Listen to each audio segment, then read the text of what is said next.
Welcome to Stuck Time to Improv. I'm Mary Scott with Business Riff, and I want startup businesses to be wildly successful. One of the ways to do that is to make sure you're getting the perfect customer. So today I'm happy to have Angie Giltner from angiegiltner.com, who's going to be talking about that. Hi, Angie. Hi, good morning, Mary. So glad you could come. Let's talk about that perfect customer. How do you decide who it is? Well, I always suggest that understanding your ideal customer just as much as you would understand someone who you are in a romantic relationship with. You want to know their likes and their dislikes, their quirks, the things that make them happy, the things that drive them, the things that keep them up at night. All of those little intimate details matter, especially when it comes to formulating the correct marketing message. Because ultimately, what you want is the end user to say, they get me. I want to work with this person. I want this person to take my money because they absolutely understand where I'm coming from. And I believe that they can solve whatever problem it is I need for them to help me solve. That's really important to know.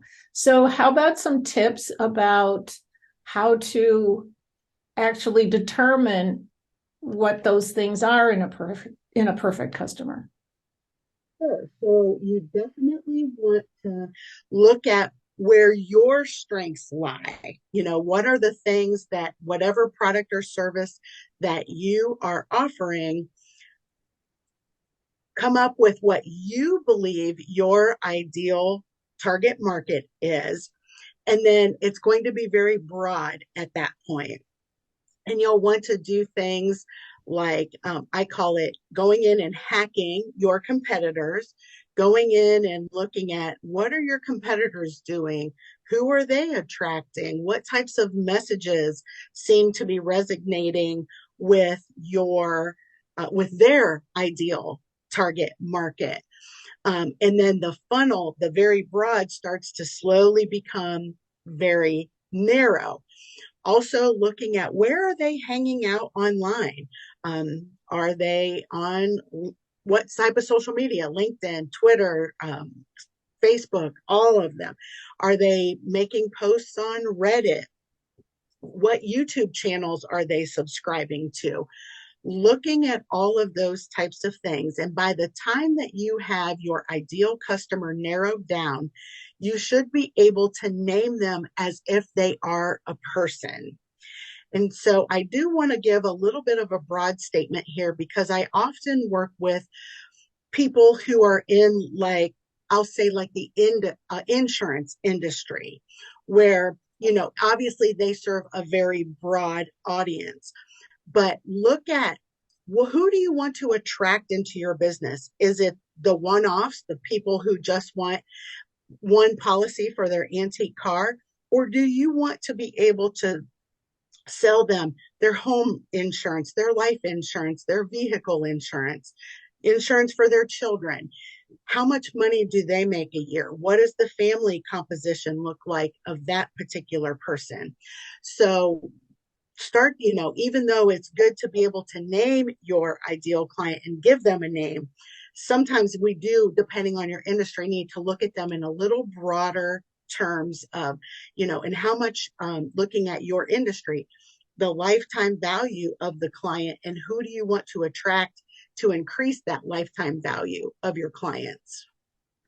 Angie, does it pay to actually talk to potential clients about what they need and whether or not they think your idea is a good one?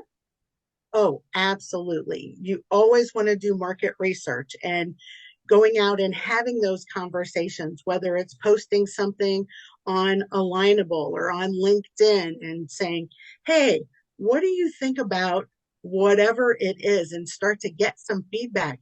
Look to see who's responding.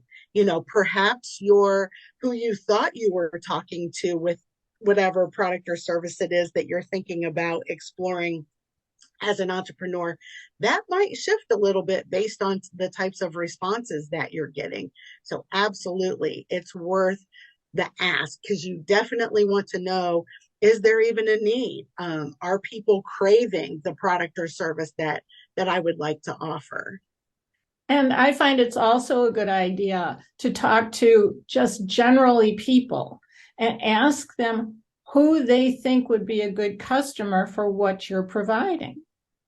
Yes, that is very good advice. Yeah, the more conversations you have, the more market research you can do, the higher the likelihood that you are going to attract that ideal customer. And we know that it's very cost effective to be marketing directly to your target customer. So thank you very much, Angie Giltner from angiegiltner.com. This is Mary Scott with Business Riff. I want startups to be wildly successful. So go to businessriff.com and book a synergy call. Thanks again, and join us next week for Stuck, Time to Improv.